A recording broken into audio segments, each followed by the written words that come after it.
Imaginein mo to, sa sobrang yaman ng pamilya nyo, pati lugar sa Metro Manila pinangalan sa inyo at pagmamay-ari nyo. Yan ang Ortigas family. The powerhouse name behind Ortigas Center, a business hub that's part of our country's history and legacy. Isang lugar na nagko-contribute ng trilyon worth na pera sa Pilipinas. Spoiler alert, hindi sila galing sa mayamang pamilya. Nanggaling sila sa mahirap na pamilya noon. Kaya naman alamin natin ang kanilang buong kwento at sagutin kung gaano nga ba sila kayaman. Nako, kumapit ka dahil malulula ka. Meet Francisco Emilio Paco Ortigas Sr., aka Don Paco, the Ortigas patriarch na hindi galing sa mayamang angkan. Unlike the Aranetas, Madrigals, o di kay Zobel Ayalas, si Don Paco ay anak ni Asuncion Barcenas Itwason, isang simpleng may bahay lamang, at si Ignatius Ortigas Iblang, isang Spanish Army captain, na dumating sa Maynila noong 1861. Ikinasal sila noong 1868, pero iniwan ni Ignacio ang pamilya niya noong 1877. Kasama niyang iniwan ng kanyang tatlong anak na si Ignacio the Doctor, Miguel na itinuring na black sheep, at si Francisco Paco Ortigas that will play a significant role ng Ortigas clan. Nag-aral si Don Paco sa Colegio de San Juan de Letran, and then after that, he eventually built Ortigas and Company, turning it into a real estate empire na talaga namang tumatak bilang isa sa pinakamalaking success story sa kasaysayan ng ating bansa. Katulad ng old school Manila families like Aranetas and Zobel Ayalas, nakita ni Don Paco ang potensyal ng Hacienda de Mandaluyong, isang 4,033 hectare na lupain ng Agustinian Friars na sumasaklaw sa Mandaluyong, San Juan, Pasig at bahagi ng Quezon City. At sa paglipas ng panahon, pinalawak pa ang partnership with Don Paco as the leader kasama sina Vicente Madrigal, Senate President Manuel L. Quezon at iba pang bigating pangalan.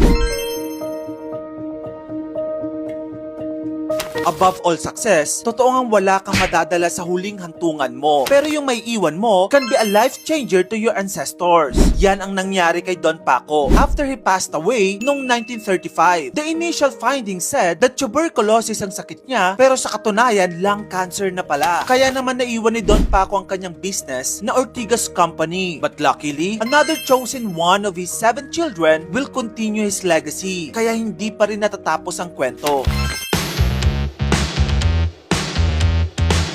Sa murang edad, ang anak niya si Francisco Paquito Ortigas Jr. ang pumalit bilang chairman ng Ortigas and Company. He was only 30 years old. Pero wag mag-alala, dahil namanan ni Paquito ang leadership skills ng kanyang ama. Dahil sa pressure ng pagiging anak ni Don Paco, Paquito pushed himself even harder, marking his mark in both business and philanthropy. Siya ang utak sa likod ng modern Ortigas Center, turning Hacienda Mandaluyong from empty land into business and residential powerhouse we know today. As of now, ang Ortigas Center is isang thriving hub ng retail at commerce. Ito ay tahanan ng malalaking malls tulad ng SM Mega Mall, Robinson's Galleria, The Podium, Green Hills Shopping Center at EDSA Shangri-La Plaza. Kaya tinawag na mall capital of the Philippines ang Ortigas Center. Pero hindi lang yan, naka-base din dito ang mga offices ng top corporations tulad ng Jollibee, Robinsons, Lopez Group at San Miguel, making it one of Southeast Asia's busiest financial districts. All thanks to Paquito Ortigas.